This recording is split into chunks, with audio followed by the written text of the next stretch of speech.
ఆదివాసీ హక్కుల పోరాట సంఘీభావ వేదిక నుంచి సెమినార్ కగార్కు వ్యతిరేకంగా నిర్వహించిన రౌండ్ టేబుల్ సమావేశంలో new democracy state committee Govardhan గారు మాట్లాడుతూ కగారును వెంటనే ఆపివేసి ఆ మావోయిస్టులతోటి చర్చలు చేయాలని డిమాండ్ చేశారు. ఆదివాసులను ఆదుకోవాలని, ఆదివాసులకు వారి స్వేచ్ఛను వాళ్ళకే ఇవ్వాలని, వారి ప్రాంతాన్ని వారికే కేటాయించి రాజ్యాంగ ప్రకారంగా 5th షెడ్యూల్ను అమలు చేస్తూ వారికి వారి ప్రాంతంలోని వారి రాజ్యానికి వారికే ఇవ్వాలని డిమాండ్ చేశారు. గత వారం రోజులుగా భారతదేశం, ఇంకా ఆ మాటకు వస్తే తెలంగాణ, ఆంధ్రప్రదేశ్, ఛత్తీస్గఢ్, మహారాష్ట్ర, మొత్తంగా మధ్య భారతం దుఃఖంతో తల్లడిల్లిపోతున్నటువంటి సందర్భం. భారత రాజ్యాంగం మీద, ఈ రాజ్యాంగం ప్రకారం మేము నడుచుకుంటామని ప్రమాణం చేసినటువంటి నాయకులు ఇవాళే కాదు, ఏనాటి నుంచో దాన్ని తుంగలో దొక్కుతున్నటువంటి సందర్భం. Maoist party general secretary comrade Nambala Keshava Rao గారితో పాటు మరో 27 మందిని అత్యంత క్రూరంగా హత్య చేయడమే కాకుండా ఆఖరికి వారి మృతదేహాల్ని కూడా ఎవరికో కాదు, వారి రక్త సంబంధీకులకు, వారి కుటుంబ సభ్యులకు కూడా ఇవ్వకుండా 4-5 రోజుల పాటు నారాయణపూర్ జిల్లా రోడ్ల మీద తిప్పి వారిని నానా రకాల మానసిక క్షోభకి గురి చేసినటువంటి సందర్భాన్ని మనం చూస్తున్నాం. భారతీయ సంస్కృతి మాది, హిందూ ధర్మం మాది, దీన్ని హిందూ దేశంగా మేము మార్చబోతున్నాము. 2047 నాటికి భారతదేశాన్ని సంపూర్ణంగా హిందూ దేశంగా మేము మార్చుతాము అని గత 60-70 సంవత్సరాలుగానే కాదు, చాపు కింద నీళ్ళలాగా వాళ్ళ ప్రయత్నాలు గత 10 సంవత్సరాల నుంచి, 11 సంవత్సరాల నుంచి, ఇంకా ఇటీవలి కాలంలో వాళ్ళు చేస్తున్నటువంటి భారత రాజ్యాంగాన్ని తిరగరాయాలి. డాక్టర్ బాబాసాహెబ్ అంబేద్కర్ అనేక పోరాటాల, అనేక ఉద్యమాల ఫలితంగా భారత రాజ్యాంగంలో ఆదివాసులకి, దేశ ప్రజలకి, వివిధ రకాల సమూహాలకి, తెగలకి, జాతులకి, ప్రజలకి ఇచ్చినటువంటి వాగ్దానాలన్నింటినీ, హామీలన్నింటినీ ఒక్కటొక్కటిగా కాలరాస్తూ ఇవాళ సరాసరి హిందూ రాజ్యాన్ని మేము తీసుకొస్తామని చెప్తూ, హిందూ సాంప్రదాయం ప్రకారమే మృతదేహాన్ని ఖననం చేసేటప్పుడు ఒక గౌరవనీయమైనటువంటి, ఒక సంస్కారవంతమైనటువంటి సంస్కృతిని పాటించాలనేటువంటి దాన్ని పక్కన పెట్టి ఇవాళ వాళ్ళ నిజ స్వరూపాన్ని ప్రదర్శించుకున్నటువంటి సందర్భం ఇది. ఈ మొత్తం 140 కోట్ల మంది భారత ప్రజల్లో ఎవరు కూడా దీన్ని సహించలేనటువంటి ఒక దుర్మార్గం, ఒక ఫ్యాసిస్టు రాజ్యం, ఒక బ్రాహ్మణికల్ ఐడియాలజీ ఇవాళ నేరుగా మన మీద దాడి చేస్తున్నటువంటి సందర్భం. 1920లో నాగ్పూర్లో ఆర్ఎస్ఎస్ జన్మించినప్పుడు ప్రకటించుకున్నటువంటి 3 లక్ష్యాలు ఏదైతే ఉన్నాయో, ఒకటి, ఈ దేశాన్ని మేము హిందూ రాజ్యంగా మారుస్తామని చెప్తూ ఈ హిందూ రాజ్యంగా మార్చే క్రమంలో మాకు 3 శత్రువులు ఉన్నారు. ప్రధానంగా 3 శత్రువులు ఉన్నారు. ఒకటి ముస్లింలు, 2 క్రిస్టియన్లు, 3 కమ్యూనిస్టులు. ఇవాళ వాళ్ళు కమ్యూనిస్టుల మీద పడ్డారు. నిజానికి ఆనాటికి ఆర్ఎస్ఎస్ ఏర్పడే నాటికి నక్సలైట్లు లేరు, మావోయిస్టులు లేరు, అర్బన్ నక్సలైట్లు అంతకంటే లేరు. ఆ రోజు ఉన్నది కేవలం కమ్యూనిస్టులు మాత్రమే.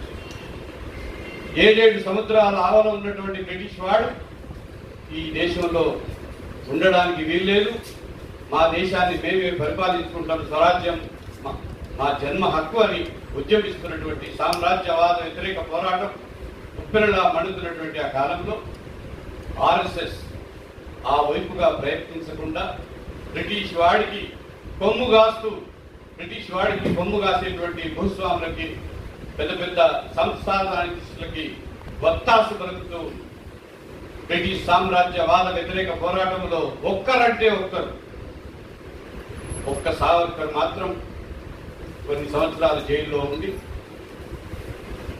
పూర్తిగా క్షమాభిక్షలు కోరుతూ బయటకు వచ్చి మొత్తంగా ఇవాళ దేశభక్తులుగా మాట్లాడుతున్నటువంటి ఒక నీచమైనటువంటి ఒక దుర్మార్గమైనటువంటి చరిత్రను కలిగినటువంటి పాలకులు ఇవాళ దేశంలో ఉన్న సందర్భంలో ప్రత్యేకించి ఆదివాసీ ప్రజానీకం తమ కాళ్ళ కింద తమ నేల కింద తమ తాతలు అనేక తరాలుగా ఆ భూమిని పట్టుకొని అడవిలోని పుట్టి అడవిలోని పెరిగి అడవిలోని అంతమైపోతున్నటువంటి ఆదివాసులు అనేక పోరాటాల వల్ల భారత రాజ్యాంగంలో షెడ్యూల్ 5 షెడ్యూల్ 6 వచ్చినటువంటి సందర్భంగా ఇవాళ సరిగ్గా 75 సంవత్సరాల ఆజాదీ కా అమృత్ మహోత్సవ్ అనేటువంటి ఒక వేడుకను కూడా భారత పాలక వర్గాలు పూర్తి చేస్తున్న సందర్భంగా అడవుల్లోని విలువైనటువంటి ఖనిజ సంపదని కార్పొరేట్ సంస్థలకు నిస్సిగ్గుగా నిర్లజ్జగా అమ్మివేస్తున్నటువంటి ఒక క్రమాన్ని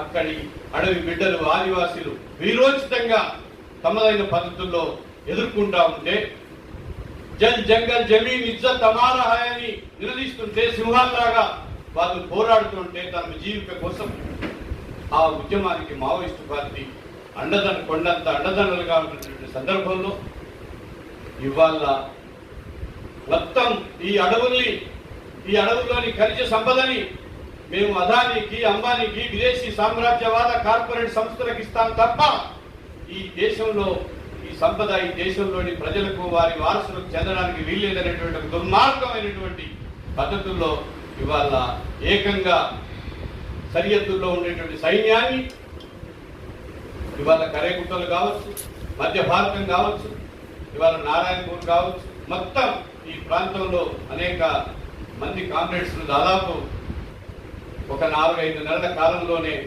500 మందికి పైగా ఆదివాసుల్ని మావోయిస్టుల్ని హత్య చేసినటువంటి సందర్భం. ఈ సందర్భాన్ని మనం ప్రకటించాలి. ఈ సందర్భం నుంచి తప్పనిసరిగా మనకి ఇష్టం ఉన్నా ఇష్టం లేకపోయినా భారత రాజ్యాంగం కొన్ని విలువల్ని కొన్ని హక్కుల్ని అనేక పోరాటాల ఫలితంగా ఇచ్చినటువంటి సందర్భం ఉన్నది. డెడ్ లైన్ పెట్టి మార్చి 30 నాటికి చివరి నాటికి 2026 చివరి నాటికి ఈ దేశంలో ఒక్క మావోయిస్టు ఒక్క నక్సలైట్ ఉండడానికి వీలు లేదు.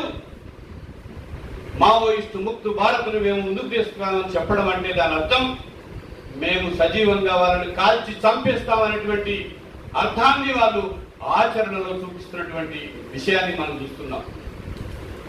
నిజానికి మావోయిస్టు పార్టీ కార్యక్రమాలకి దాని అవగాహనకి సంబంధం లేని వాళ్ళు ఉండొచ్చు, ఆ విషయాల్ని వివేచించే వాళ్ళు ఉండొచ్చు. ఏమైనప్పటికీ మావోయిస్టు పార్టీ తన ఆచరణలో ఇవాళ ఉన్నటువంటి నిర్దిష్ట పరిస్థితుల్లో ఒక్కసారి కాదు, 2 సార్లు కాదు, 5 ఉత్తరాలు రాసి మేము శాంతి చర్చలకు సిద్ధం అని కామ్రేడ్ రూపేష్ కేంద్ర కమిటీ తరఫున 1 గంట పాటు ఇంటర్వ్యూలో అనేక ముఖ్యమైనటువంటి విషయాలు ముందుకు తెచ్చారు. ఎందుకు నక్సలైట్ మావోయిస్టు ముక్తు భారత్ను మీరు కోరుతున్నారు? అసలు మావోయిస్టులు కానీ నక్సలైట్లు కానీ ఈ దేశంలో ఉండేటువంటి కమ్యూనిస్టు విప్లవకారులు కానీ ఎందుకు బయలుదేరారు? బయలుదేరడానికి కావాల్సినటువంటి మూల కారణాలు ఏమిటి? వాటిని ఎందుకు భారతదేశంలో ఉండేటువంటి పాలక వర్గాలు, అది ఏ పార్టీ అయినా కావచ్చు, ఏ జెండా అయినా కావచ్చు, ఏ భావజాలం అయినా కావచ్చు, దేశంలో దున్నేవాడికి భూమి లేదు. దేశంలో ఉండేటువంటి కోట్ల ప్రజలు 75 సంవత్సరాల తర్వాత కూడా ఈ ప్రభుత్వమే గర్వంగా ఇప్పుడు చెప్తా ఉన్నది బీజేపీ ప్రభుత్వం, 85 కోట్ల మందికి మేము రేషన్ ఉచితంగా ఇస్తున్నాము అనేటువంటి మాట చెప్తున్నది. అంటే 75 సంవత్సరాలుగా తమ రేషన్ని బియ్యాన్ని సమకూర్చుకోలేని ఒక దుస్థితిలో ఈ పాలన కొనసాగలేదా? భూమి లేక, ఉద్యోగాలు లేక, ఆరోగ్యాలు లేక ఈ సమాజం ఎంత భయానకమైనటువంటి స్థితిలో ఉందనేటువంటి విషయాన్ని మనం అర్థం చేసుకున్నప్పుడు తప్పనిసరిగా భారత రాజ్యాంగం నెలకొల్పినటువంటి విలువలు కానీ, భారత రాజ్యాంగంలో ఇచ్చినటువంటి హక్కులు కానీ, ఈ హక్కులు ఎవరో ఇచ్చినవి కాదు, పోరాడి సాధించుకున్నటువంటి ఈ హక్కుల్ని ఇవాళ కాషాయ ప్రభుత్వం, ఇవాళ ఆర్ఎస్ఎస్ వాళ్ళు హిందీ పేరుతో హిందీ భాషను బలవంతంగా రుద్దడం, హిందూ పేరుతో హిందూ మతాన్ని రుద్దడం, హిందీ, హిందూ, హిందుస్థాన్ పేరుతో భారతదేశాన్ని ఒక మతరాజ్యంగా, హిందూ మతరాజ్యంగా మార్చేటువంటి ఒక కుట్రకు నేపథ్యంలోనే ఈ హత్యలు ఇవాళ జరుగుతూ ఉన్నాయి. శాంతి చర్చల పట్ల ఒక మండి వైఖరిని అనుసరిస్తున్నటువంటి సందర్భం. మావోయిస్టు నాయకుల్ని చర్చలకు వస్తామన్నా కూడా వాళ్ళని సజీవంగా దొరికినప్పటికీ ఆనాడు ఆజాదును కావచ్చు, ఈనాడు కేశవరావు గారిని కావచ్చు, సజీవంగా పట్టుకున్నప్పుడు కూడా వాళ్ళతో కలిసి మాట్లాడి చర్చించేటువంటి అవకాశాన్ని ఇవ్వకుండా చేసి ఆఖరికి శవాల్ని కూడా ఇవ్వలేనటువంటి ఒక ఫ్యాసిస్ట్ పరిస్థితి, ఒక భయానకమైనటువంటి పరిస్థితి దేశంలో కొనసాగుతూ ఉంది. దీన్ని తప్పనిసరిగా మనం ఎదుర్కోవాల్సిన అవసరం ఉందని సిపిఐఎంఎల్ న్యూడెమోక్రసీగా మేము భావించడమే కాదు, దానికి అనేక నిరసనగా, దానికి వ్యతిరేకంగా అనేక కార్యక్రమాల్ని గత 2-3 మాసాలుగా మేము కొనసాగిస్తా ఉన్నాం. మా పార్టీ ఒక్కటే భావిస్తా ఉన్నది. ఇక్కడ ఉండేటువంటి మిత్రులకు చాలా విషయాలు కూడా తెలుసు. ఇవాళ పొద్దున కూడా ఈ రాష్ట్రంలో ఉండేటువంటి 10 కమ్యూనిస్ట్ పార్టీలు, అది సిపిఐ కావచ్చు, సిపిఎం కావచ్చు, న్యూ డెమోక్రసీ కావచ్చు, మాస్లైన్ కావచ్చు, ఆర్ఎస్పీ కావచ్చు, ఫార్వర్డ్ బ్లాక్ కావచ్చు, లిబరేషన్ కావచ్చు, ఎంసిపిఐ కావచ్చు, అనేక రకాల పేర్లు కలిగినటువంటి సిపిఐఎంఎల్లో ఉండేటువంటి అనేక పార్టీలు, ప్రజా సంఘాలు కలిసి మనము ఈ దాడి, ప్రామాణికల హిందుత్వ పేరుతో కొనసాగుతున్నటువంటి ఈ దాడిని మనం సమైక్యంగా ఎదుర్కోవాల్సినటువంటి ఒక అవసరం ఉన్నది.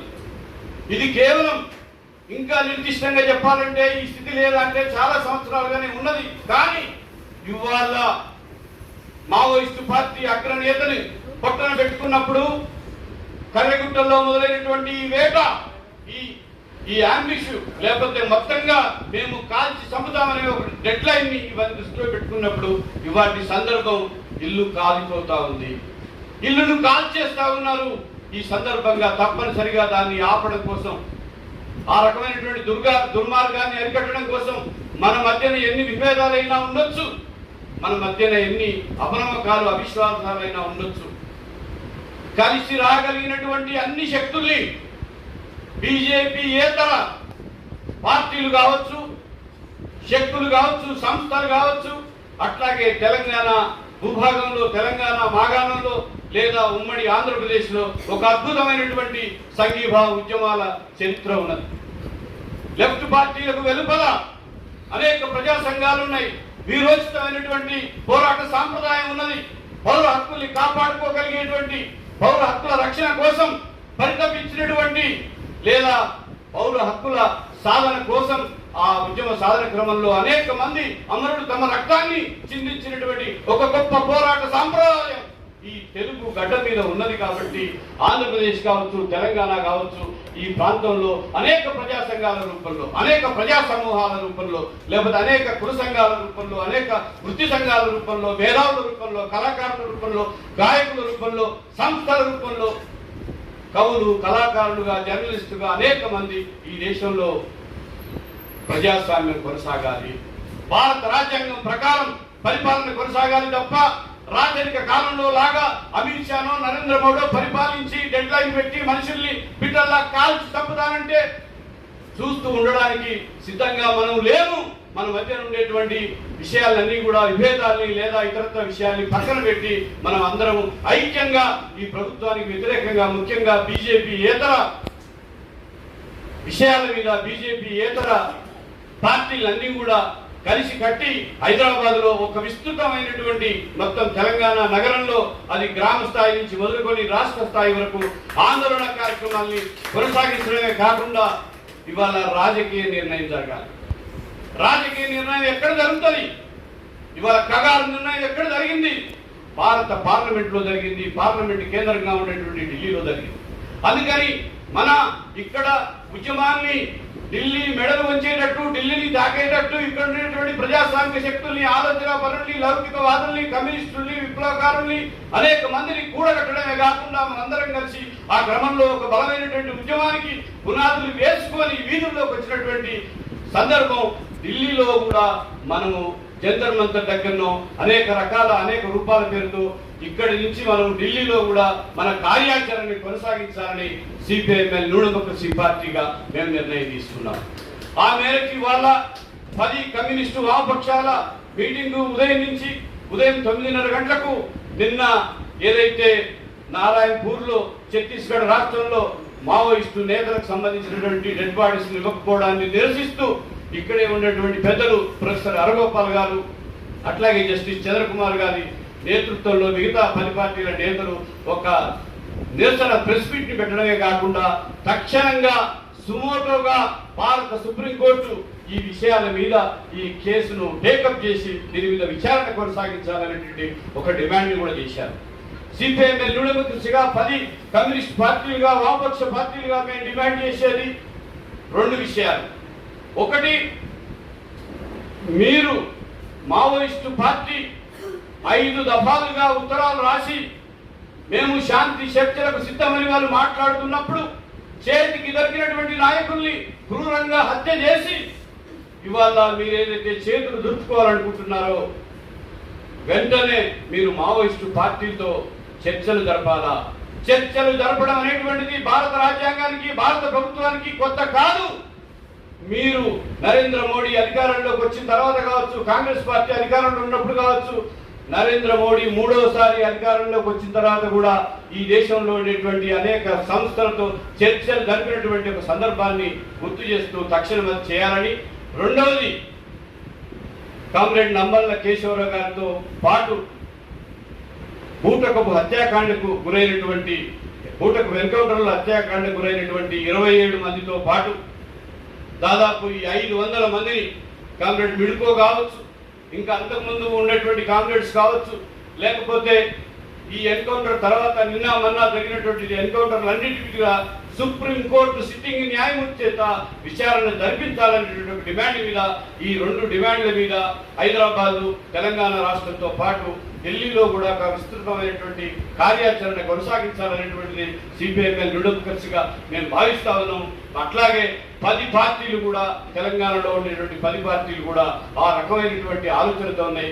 దయచేసి ఇక్కడ ఉండేటువంటి ప్రజా సంఘాల బాధ్యులకి, పెద్దలకి, మేధావులకి, ఆలోచనాపరులకి న్యూ డెమోక్రసీగా మేము చివరగా విజ్ఞప్తి చేసేది ఏమిటంటే, మనం విడివిడిగా ఆందోళన చేస్తున్నాం, ఎవరి సంస్థగా వాళ్ళు మన వీధుల్లోకి వస్తున్నాం, ఇది సరిపోదు. తప్పనిసరిగా మనం అనేక పోరాటాలు, అనేక ఉద్యమాలు, ఐక్య ఉద్యమాల శక్తి ఎంత బలమైందో మనం తెలంగాణ రాష్ట్రంలో మనం చూసిన వాళ్ళు.